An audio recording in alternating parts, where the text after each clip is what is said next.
అన్న ముందుగా కంగ్రాచులేషన్ చెప్దాం అనుకుంటున్నాను. అంటే న్యూ ఇయర్ సంక్రాంతి సందర్భంగా మాకు వచ్చిన ఒక ఇన్ఫర్మేషన్ మీరు ఎమ్మెల్సీగా ప్రమోట్ అవ్వబోతున్నారని తెలిసిందన్న.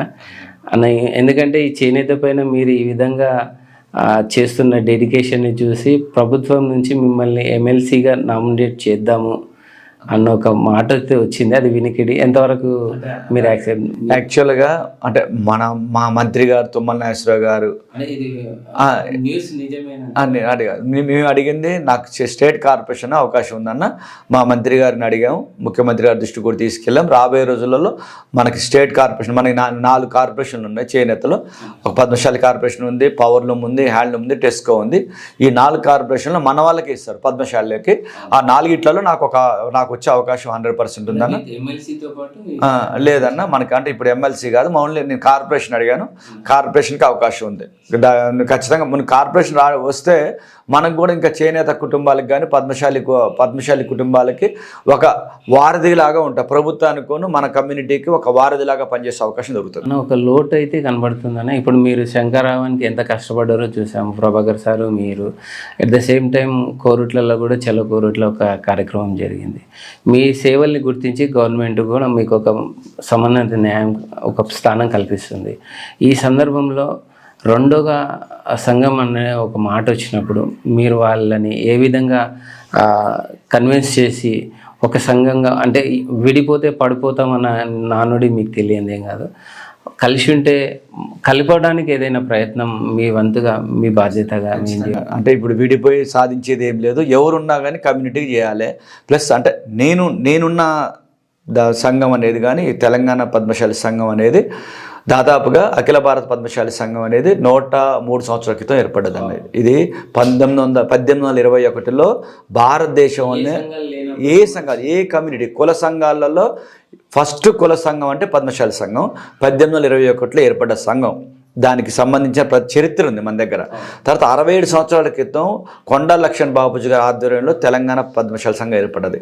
ఈ అఖిల భారత పద్మశాలి సంఘం కింద 16 రాష్ట్ర సంఘాలు ఉన్నాయన్న. దాంట్లో మనం ఒకటి. ఈ తెలంగాణ పద్మశాలి సంఘం ఏర్పడిన తర్వాత దాదాపుగా 67 సంవత్సరాల్లో కొండా లక్ష్మణ్ బాపూజీ గారు నారాయణగూడ, రాజ్మహల్లో నారాయణగూడలో ఏర్పడ్డ సంఘమే ఈ సంఘం. ఆ సంఘం నుంచే నేను ఇప్పుడు గతంలో నాకంటే ముందు చిలువేది ప్రహ్లాద్ గారు చేశారు, ఘోష్ గారు చేశారు, బాబురావు గారు చేశారు, తర్వాత ప్రభాకర్ అని చేశారు, ఇప్పుడు నేను చేస్తున్నా. అయితే మొన్న రీసెంట్గా 1 year బ్యాక్ వాళ్ళు ఒక సంఘం ఏర్పాటు చేసి పెట్టుకోవచ్చు అన్న. సంఘం పెట్టుకోవడం తప్పలేదు, కానీ ఈ సంఘంకి ఒక క్రెడిబిలిటీ ఉంది, ఒక బాధ్యత ఉంది. ఎందుకంటే ఇలా ఒక భవనం ఉంది, నారాయణగూడలో భవనం ఉంది 3000 గజాల్లో. అప్పుడు కొండ లక్ష్మణ్ బాబుజీ గారు కట్టించిన భవనం ఉంది. ప్లస్ 2.5 ఎకరాలు కూడా పోయిన ప్రభుత్వం ఇచ్చారు. కోకాపేట 250 కోట్ల విలువ చేసేది భూమి ఇచ్చారు. దాని ట్రస్ట్ కూడా మన వాళ్ళే ఉన్నారు, చింతా ప్రభాకర్ గారు. ఫండ్ కూడా 5 కోట్లు అడిగారు. ఇప్పుడు మళ్ళీ ప్రభుత్వం నుంచి మాట్లాడి చేస్తాం. తర్వాత ఈ భవనానికి ఇప్పుడు 2 ఆల్రెడీ హాస్టల్ ఉన్నాయి, స్టూడెంట్స్ చదువుకుంటే పిల్లలు చదువు. ఇంకోటి 3 హాస్టల్ మొన్నే పెట్టి 4 కోట్లు పెట్టాడు. ఈ కాకుండా దీనికి సంబంధించి దాదాపుగా సత్రాలు ఉన్నాయి.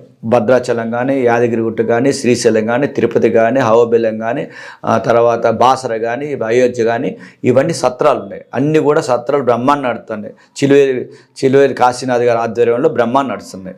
అంటే ఇప్పుడు వేరే ఆ సంఘంలోకి పోయి సపోర్ట్ చేసింది కూడా ఇక్కడ సంఘంలోంచి అయినా ఘోష్ గారి టైంలో నేను ఉపాధ్యక్షుడు చేశాను, బాబురావు గారి టైంలో నేను ఉపాధ్యక్షుడు చేశాను. అంటే ఇప్పుడు ఇక్కడి నుంచి పోయినారు వాళ్ళు, ఏదో వీళ్ళకి వ్యతిరేకంగా పెట్టాలని ఆలోచన చెప్తే వాళ్ళు ఇప్పుడు చేసేది ఏం లేదు. ఇప్పుడు ప్రభుత్వం మన కొండ లక్ష్మణ్ బాబూజీ జయంతి వేడుకలు ఏర్పడింది, దానికి నేనే చైర్మన్ని, ఉత్సవ కమిటీ చైర్మన్ నేనే. మనకే వాళ్ళు ఇచ్చిన అమౌంట్ తోటి మనం బ్రహ్మాండం చేసాం.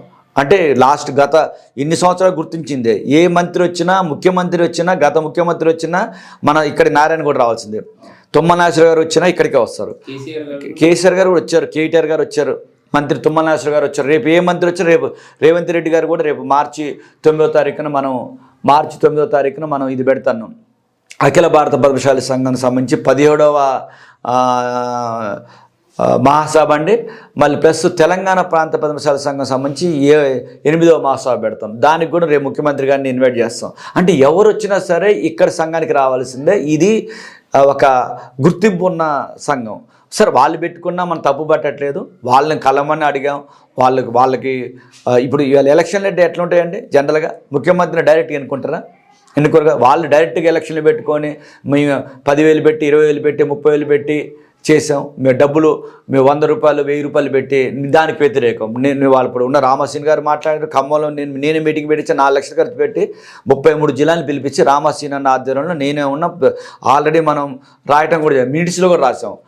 100 రూపాయలు సభ్యత్వం పెట్టాలి, జిల్లాకి 250 మెంబర్షిప్ ఇవ్వాలి, ఎలక్షన్లు పెట్టాలని అందరూ తీర్మానం చేసిన తర్వాత ఆయన సొంత నిర్ణయం తీసుకొని లక్షలు కోట్ల వసూలు చేసి వాళ్ళ జిల్లాలో పంచుకొని డైరెక్ట్ ఎలక్షన్. ఎక్కడ కూడా ముఖ్యమంత్రి డైరెక్ట్ ఎలక్షన్ ఉండదు. ఈ జిల్లాలలో అధ్యక్షులు కార్యదర్శులు ఉండాలి, ఎన్నుకుంటారు. డైరెక్ట్ ఎలక్షన్ అసలు బయలా లేనిది. ఒక జిల్లా అధ్యక్షుడిగా అయిన వాడే రాష్ట్ర అధ్యక్షుడు కావాలి. మన బయలా కానీ వాళ్ళ బయలా కానీ అంతే ఉంటుంది. డైరెక్ట్ ఎలక్షన్లు పెట్టుకొని అందరిని నామినేట్ చేసి 3,000 మంది 2,000 మందిని నామినేషన్ ఏమంటారు వాళ్ళకి నామినేటెడ్గా నియామక పత్రాలు ఇస్తే అది కరెక్ట్ కాదు. ఇవాళ వ్యవస్థ నడవాలి. ఇవాళ నేనుంటా, ఇవాళ రేపు మీరు రావచ్చు, ఎల్లుండి ఇంకో రావచ్చు. ఇలా అది శాశ్వతం, మనం కాదు. ఇవాళ గోసిగారు గారు చేశారు, బాబురావు గారు చేశారు, ప్రభాకరన్ చేసిన మత్స్య ప్రభాకరన్. ఇవాళ నేను చేసిన తర్వాత ఇంకొకరు వస్తారు. ఇది అట్లుండాలి. కానీ వ్యక్తి నా ఇంటి పేరు పెట్టుకొని నేనే అధ్యక్షుడిని పెట్టుకొని ఇది చేయటం అనేది కరెక్ట్ కాదు. ఇది సంఘానికి మంచిది కాదు. ఓకే, వాళ్ళు వచ్చి కలిసి చేస్తామంటే వెల్ అండ్ గుడ్, ఇబ్బంది లేదు. వచ్చి నారాయణగూడ కేంద్రంగా పనిచేస్తే దానికి గుర్తింపు ఉంటుంది అనేది నా ఇది. కాకపోతే వాళ్ళు చేస్తారన్నా కానీ ఎవరు చేసినా పద్మశాలికి సేవ చేయటం అయితే చేస్తే మంచిదే. వాళ్ళు కూడా ఇవాళ మేము ఉన్నాం, చేనేత కార్మికులు చనిపోతే పోయి ఇంటికి పోయి డబ్బులు ఇచ్చేసి వస్తున్నాం, ప్రభుత్వం నుంచి డబ్బులు ఇప్పిస్తున్నాం, ప్రభుత్వం నుంచి పోరాడుతున్నాం. ఇక ఒక గుర్తింపున్న సంఘంగా మేము బాధ్యత గల వ్యక్తులుగా మేము చేస్తున్నాం. ఇలా 33 జిల్లాలు 2022లో తిరిగాను, 2023లో తిరిగాను. 33 జిల్లాలు జిల్లా తిరిగి వచ్చాం. ప్రతి జిల్లాకి తిరిగితేనే కదా మనకు అక్కడ ఉన్న స్థితిగతులు తెలిసేది. ఇప్పుడు చేనేత సమస్య ఒక తిరిగి ఉంటాయి, పౌర్ణం సమస్యలు ఒక తిరిగి ఉంటాయి, పద్మశాలి సమస్యలు ఒక తిరిగి ఉంటాయి. మన కలవకుర్తిలో మన పద్మశాలి సంఘం సంబంధించిన ఒక 2 ఎకరాలు వేరే ఆక్రమించుకుంటే 30 మంది 5 కార్లలో వెళ్ళి కూర్చొని అక్కడ సిపి గారితో అక్కడ ఉన్న నాయకులతో మాట్లాడి మనం ఫైట్ చేసి వచ్చినాం. ఇదే కాదు, ఏ ప్రాబ్లం ఉన్నా ఎమ్మటే ఫోన్ల ద్వారా స్పందిస్తాను, చేసి పెడతాను. అంటే మనం అండగా ఉండాలి. మన వాళ్ళకి ఎక్కడన్నా అన్యాయం జరిగితే మేము ఉన్నాం అనే ధైర్యం కావాలి తప్పితే ఈ పదవుల కోసం కాదు, ఏం కాదు. ఈ పదవులు నియామక పత్రం రాసుకొని ఏదో ఎలక్షన్లు పెట్టుకోవడం సిస్టమ్ లేదండి. కుల సంఘాలు ఎలక్షన్లు పెట్టుకొని ఎట్లా పెట్టుకోవాలి? గ్రామాలు ఎన్నుకుంటారు, గ్రామాలందరూ కలిసి మండలాన్ని కలిసి జిల్లాలందరూ జిల్లా నాయకులు కలిసి రాష్ట్రాన్ని ఎన్నుకుంటారు.